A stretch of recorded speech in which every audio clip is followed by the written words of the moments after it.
Bonjour à tous, chers externes et futurs résidents, bienvenue sur la chaîne. Aujourd'hui, on s'attaque à un gros morceau, la pédiatrie au résident d'Alger 2025.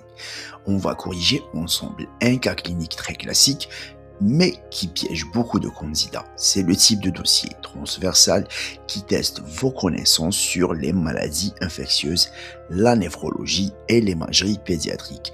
Si vous maîtrisez ce cas, vous maîtriserez une grande partie de la pathologie urinaire de l'enfant. C'est parti.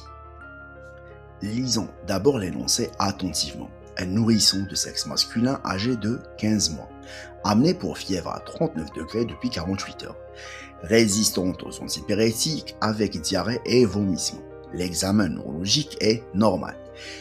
Quels sont les mots-clés ici? Qu'est-ce que vous pouvez extraire et qui vous sera utile?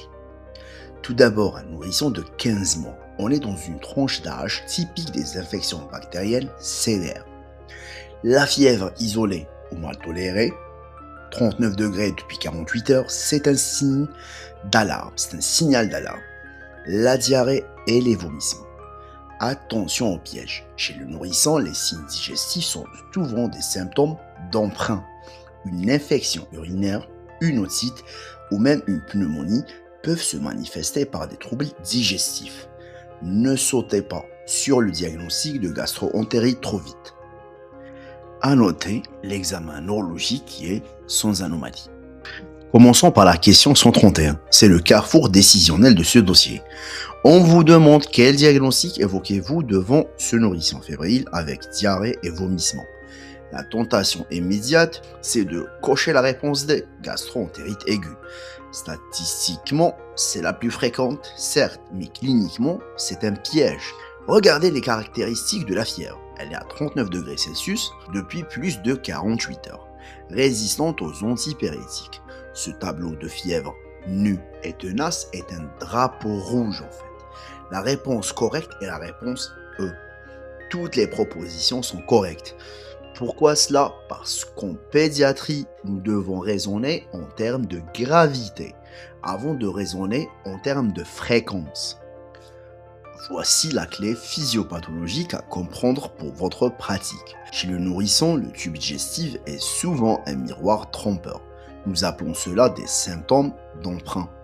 En fait, une pneumonie, surtout de la base droite, peut irriter le diaphragme et projeter la douleur vers l'abdomen. Ici, je parle d'une manière générale et non pas que chez le nourrisson. Une méningite peut se manifester par des vomissements.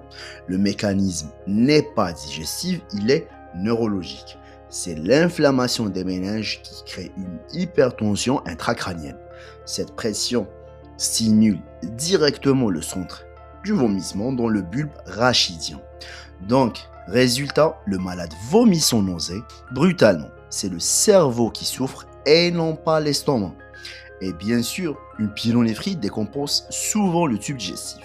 Lors d'une pyélonéphrite, le rein est le siège d'une inflammation intense. Cette inflammation irrite par contiguïté le péritoine postérieur, qui est collé au tube digestif. Donc, résultat, l'intestin réagit par irritation, il s'accélère, si je puisse le dire comme ça. Donc, j'ai une diarrhée et il se spasme. Donc, on a des vomissements. Donc, c'est une réaction de voisinage. Ce n'est pas l'intestin qui est malade, c'est le rein qui déteint sur ce dernier. Question 133. Analysons l'épreuve. D'abord, confirmons l'infection. L'énoncé indique une bactériurie supérieure à 10 puissance 5. Selon les critères de Cass, c'est le seuil de significativité standard pour la majorité des germes urinaires, notamment les entérobactéries. Avec une telle concentration associée à une leucocyturie, le doute n'est plus permis. Ce n'est pas une souillure, donc c'est pas la réponse E, c'est une infection active. Maintenant, localisons le foyer. Est-ce la vessie ou le rein? Regardez le son, si je peux le dire comme ça. La CRP à 48 avec 18 000 de blanc, dont 80% de neutrophile. C'est un orage inflammatoire. Cela élimine la cystite, c'est-à-dire la proposition B. Une cystite est une inflammation de la surface des muqueuses. Elle est douloureuse certes, mais elle reste locale. Elle ne déclenche pas une telle réponse systémique. Ici, le parenchyme rénal est touché. Le rein richement vascularisé largue ses marqueurs d'alerte dans tout l'organisme. C'est la définition biologique de la pyélonéphrite aiguë, c'est-à-dire la réponse A. Et n'oubliez jamais l'anatomie. Chez un nourrisson de sexe masculin, l'urètre est lent et protecteur. Donc, en résumé, retenez cette distinction binaire. La bactériurie à 10 puissance 5, c'est un signe d'infection. La CRP élevée, c'est un signe de sa gravité. La cystite brûle la vie ici, mais la pyélonéphrite embrase le sang. Ici, la biologie ne ment pas. Le rein souffre. C'est une pyélonéphrite aiguë. Donc, on coche quelle réponse? On coche la réponse A. Question 134. Le germe responsable. La réponse est évidemment le E. coli. La réponse E. C'est le roi des infections urinaires, 80 à 90% des cas. Mais attention, il y a une nuance subtile à connaître pour le garçon. Si le E. coli reste le premier, le Proteus mirabilis, réponse C, est un challenger sérieux spécifiquement chez le petit garçon non circoncis. Pourquoi? Parce que c'est un germe qui a une affinité particulière pour l'espace prépucial.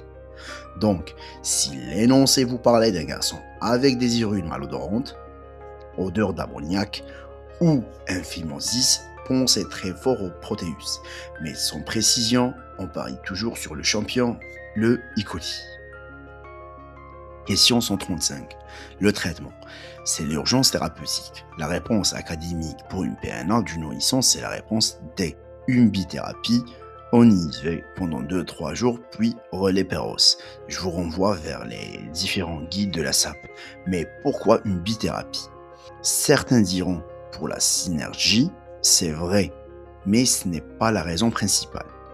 La vraie raison, c'est une double sécurité. Premièrement, la sécurité épidémiologique. Vous êtes face à un E. coli, vous savez que les résistances au C3G, les fameuses BLSE, explosent. L'aminoside vient couvrir ce risque en attendant l'antibiogramme. C'est votre assurance anti-résistance. Secondairement, la sécurité bactéricide. L'aminoside a une bactéricésie concentration dépendante, très rapide. Il va stériliser le sang en quelques heures, ce qui est crucial dans un sepsis. C3G prendra le relais pour le parenchyme. Vous avez un effet flash et un effet de fond.